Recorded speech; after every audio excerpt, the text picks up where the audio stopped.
तो चलिए सीधे आज की इस चर्चा में उतरते हैं। आज हम जिस बिजनेस केस स्टडी का विश्लेषण करने वाले हैं ना, वो ऑटोमोबाइल हिस्ट्री की सबसे जबरदस्त कमबैक स्टोरीज में से एक है। एक ऐसी स्कूटर कंपनी जो लगभग खत्म हो रही थी और फिर उसने अचानक पूरे मार्केट के रूल्स ही बदल कर रख दिए। जी हाँ, हम बात कर रहे हैं बजाज पल्सर की। देखते हैं कैसे इस एक अकेले प्रोडक्ट ने एक पूरी कंपनी की किस्मत पलट दी। 2 करोड़। जरा इस नंबर पर गौर कीजिए। ये कोई छोटा मोटा आंकड़ा नहीं है। ये पल्सर की टोटल सेल्स का नंबर है, जो 2025 आते आते 2 करोड़ का ऐतिहासिक माइलस्टोन क्रॉस कर चुका है। दुनिया की किसी भी मोटरसाइकिल सीरीज के लिए ये एक बहुत बड़ा नंबर है, जो क्लियरली बताता है कि लोग इस ब्रांड के पीछे कितने पागल हैं। और अगर मैं इस पॉपुलैरिटी को थोड़ा और सिंपल टर्म्स में समझाऊं, तो एवरेज हर 2 मिनट में एक पल्सर बिक जाती है। मतलब जब तक हमारा ये एक्सप्लेनर खत्म होगा ना, तब तक कई और नई पल्सर किसी न किसी शोरूम से बाहर निकल चुकी होंगी। ये सिर्फ एक बाइक नहीं, अपने आप में एक पूरा फिनोमिनन बन चुकी है। लेकिन इस भारी सफलता को समझने के लिए हमें थोड़ा पीछे जाना होगा, 1990 के दशक के आखिर में। उस दौर में जब चेतक जैसा लेजेंडरी स्कूटर बनाने वाली कंपनी अपने सर्वाइवल के लिए ही लड़ रही थी। देखिए, 1984 में कावासाकी के साथ शुरुआती पार्टनरशिप से बजाज को कुछ खास बड़ी कामयाबी नहीं मिली थी। फिर आए 1991 के एलपीजी रिफॉर्म्स, जिन्होंने एडवांस्ड विदेशी ब्रांड्स के लिए भारत के दरवाजे खोल दिए। अब पब्लिक का इंटरेस्ट उन पुराने स्कूटर्स से हटकर मॉडर्न मोटरसाइकिल्स की तरफ तेजी से शिफ्ट हो रहा था। और इसका नतीजा 1999 आते आते बजाज, जो कभी टू व्हीलर मार्केट का अनडिस्प्यूटेड किंग था, बुरी तरह क्रैश होकर चौथे नंबर पर आ गिरा। अब ऐसी गिरावट देखकर किसी भी कंपनी के बोर्ड में पैनिक होना लाजमी है। तो सोल्यूशन निकालने के लिए बुलाया गया मशहूर consulting firm McKinsey and company को। उन्होंने मार्केट स्टडी की और एक बहुत ही सेफ एडवाइस दी। उनका कहना था, देखिए, हीरो होंडा और यामाहा से सीधी टक्कर मत लीजिए। नई मोटरसाइकिल्स तो बिल्कुल मत बनाइए, बस अपने एग्जिस्टिंग स्कूटर्स को अपग्रेड करने पे फोकस कीजिए। सही लगता है ना? लेकिन तत्कालीन R&D हेड राजीव बजाज, जिनके पास टॉप ग्लोबल इंस्टीट्यूट्स की इंजीनियरिंग डिग्री थी, उनको क्लियरली दिख रहा था कि आगे का फ्यूचर सिर्फ और सिर्फ मोटरसाइकिल्स का ही है। अब फैसला तो हो गया कि मोटरसाइकिल बनानी है, पर सबसे बड़ा सवाल ये था कि इस पहले से भरे हुए मार्केट में एंट्री कहाँ से की जाए। एक गैप ढूंढना सबसे जरूरी था। राजीव बजाज और R&D हेड अब्राहम जोसेफ ने मार्केट को ध्यान से देखा। उन्हें क्या दिखा? एक तरफ थी हीरो होंडा की 100 सीसी कम्यूटर बाइक्स, बहुत रिलायबल, सॉलिड माइलेज, सस्ती, लेकिन लुक्स के मामले में बिल्कुल बोरिंग। दूसरी तरफ थी यामाहा RX 100 जैसी बाइक्स, अनमैच्ड परफॉर्मेंस, कमाल की स्पीड, लेकिन मिडिल क्लास यूथ के बजट से बिल्कुल बाहर। इन दोनों के बीच एक बहुत बड़ा खाली मैदान था। एक ऐसी बाइक की सख्त जरूरत थी जो मस्कुलर हो, पावरफुल हो, पर इतनी अफोर्डेबल जरूर हो कि मिडिल क्लास का युवा उसे आसानी से खरीद सके। एक बार टारगेट सेट हो गया, तो अगला कदम था इस ड्रीम बाइक को असलियत में बदलना। और इसकी इंजीनियरिंग का प्रोसेस सच में बड़ा फैसिनेटिंग है। बजाज लीडरशिप जानती थी कि सिर्फ इन हाउस टीम्स के भरोसे इतनी वर्ल्ड क्लास मशीन नहीं बनाई जा सकती। तो उन्होंने 3 मेजर स्टेप्स उठाए। पहला, कोर इंजीनियरिंग कॉन्सेप्ट के लिए टोक्यो R&D के साथ पार्टनरशिप की। दूसरा, एक ओरिजिनल और मस्कुलर लुक की गारंटी के लिए top British designer Glenn care को ऑनबोर्ड लाया गया। और तीसरा, सबसे मुश्किल काम, इस अग्रेसिव डिजाइन और इंजीनियरिंग का अपने ही घबराए हुए बोर्ड मेंबर्स के सामने बचाव करना। ये जापानीज इंजीनियर्स, एक टॉप ब्रिटिश डिजाइनर और सॉलिड इंडियन लीडरशिप का एक ऐसा मिक्स था जिसने इस नए हथियार को आकार दिया।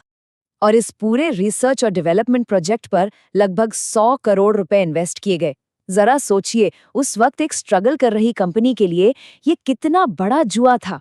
पर जब इन प्रोटोटाइप्स को रात के अंधेरे में सड़कों पर टेस्ट किया जाता, तो टेस्ट राइडर्स सुबह वापस आकर एक ही बात बोलते थे, ये मशीन इंडिया को बदल कर रख देगी। उनका कॉन्फिडेंस ही इस मैसिव इन्वेस्टमेंट का सबसे बड़ा प्रूफ था। वैसे इस मशीन का नाम पल्सर ही क्यों रखा गया?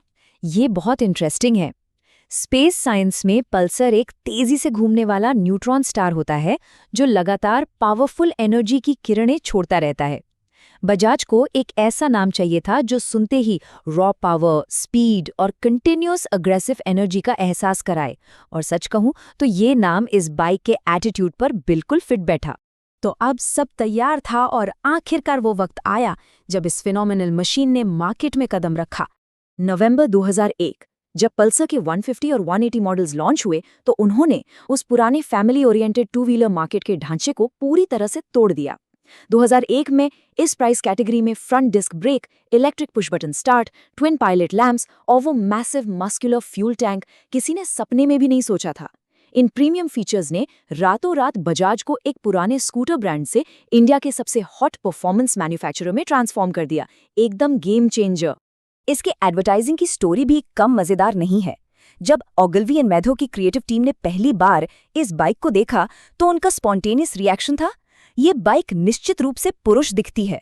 बस यहीं से जन्म हुआ उस आइकॉनिक टैगलाइन का, डेफिनेटली मेल। इस एक लाइन ने मार्केट में इस मोटरसाइकिल की अग्रेसिव और पावरफुल पर्सनालिटी को बिल्कुल सटीक तरीके से एस्टैब्लिश कर दिया। और देखते ही देखते ये सिर्फ एक मोटरसाइकिल नहीं, एक कल्चरल फिनोमिनन बन गई। फाइनेंशियल ईयर 2003-04 तक 2.8 लाख से ज्यादा यूनिट्स बिक चुकी थीं। नवंबर 2005 तक टोटल सेल्स 10 लाख क्रॉस कर गई। शहरों में रात के वक्त पल्सर गैंग्स और राइडिंग क्लब्स दिखने लगे। एमटीवी का पहला stunt riding reality show stunt mania भी इसी से इंस्पायर्ड था। पहली बार लोगों ने मोटरसाइकिलिंग को सिर्फ रोजमर्रा के आने जाने का जरिया नहीं माना, ये थ्रिल और इमोशंस का प्रतीक बन चुकी थी। पर देखिए, सिर्फ कल्चरल इम्पैक्ट से लंबा बिजनेस नहीं चलता।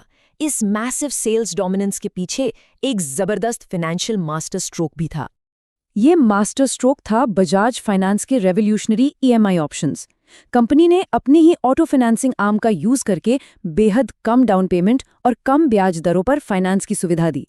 अचानक से एक लग्जरी माने जाने वाली परफॉर्मेंस बाइक आम युवा राइडर की पहुंच में आ गई।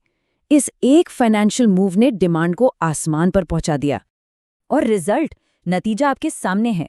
लॉन्च के सिर्फ 9 साल बाद 2010 में बजाज हर महीने लगभग 60,000 यूनिट्स बेच रहा था। अकेले पल्सर 150 ने पूरे मार्केट के 150 सीसी सेगमेंट में 43% हिस्सेदारी पर कब्जा कर लिया था। बाकी सारे कंपेटिटर्स मिलकर 57% पर थे। ये अपने आप में एक कंप्लीट मार्केट डोमिनेशन थी। लेकिन जैसा कि हर सक्सेस स्टोरी में होता है, कंपेटिटर्स चुप नहीं बैठने वाले थे। अब वक्त था अपनी गद्दी बचाए रखने और ग्लोबल लेगेसी बनाने का। टीवीएस, होंडा और यामाहा जैसे ब्रांड्स ने कड़ी चुनौती दी, पर बजाज ने कांस्टेंट इनोवेशन से हर वार का जवाब दिया। 2006 में टीवीएस अपाचे आरटीआर आई तो बजाज ने 2009 में पल्सर 135 एलएस निकाली, जिसने सिर्फ 100 दिन में 25,000 मंथली सेल्स का आंकड़ा छू लिया। 2008 में यामाहा FZ16 के काउंटर में ट्रिपल स्पार्क टेक और 6 स्पीड गियरबॉक्स वाली NS200 आई।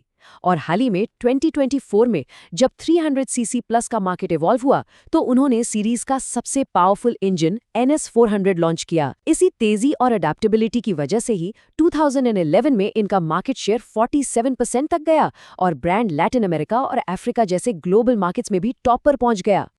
अपने कोर डीएनए यानी वही स्ट्रीट अग्रेशन और पंची एक्सेलरेशन को मेंटेन करते हुए इस ब्रांड ने कमाल की कंसिस्टेंसी दिखाई है। सिर्फ 2024 के फाइनेंशियल ईयर में ही इन्होंने 14 लाख यूनिट्स की सेल्स का अपना ऑल टाइम रिकॉर्ड सेट किया है। मतलब 2 दशक बाद भी पल्सर का जादू फीका नहीं पड़ा है। तो बजाज पल्सर की ये पूरी केस स्टडी हमारे लिए एक बड़ा सवाल छोड़ जाती है। अगर एक फेल होती ही स्कूटर कंपनी सेफ एडवाइस को इग्नोर करके कैलकुलेटेड रिस्क्स और लगातार इनोवेशन के दम पर एक पूरी इंडस्ट्री के रूल्स बदल सकती है, तो सोचिए आज ऐसे कितने अनटचेबल मार्केट स्पेसेस हैं जो किसी नए डिसरप्शन का इंतजार कर रहे हैं। सबसे बड़े संकट को सबसे बड़ी सफलता में बदलने की ये कहानी सच में इंस्पायरिंग है। खैर, इसी विचार के साथ हम आज का अपना ये एक्सप्लेनर यहीं खत्म करते हैं।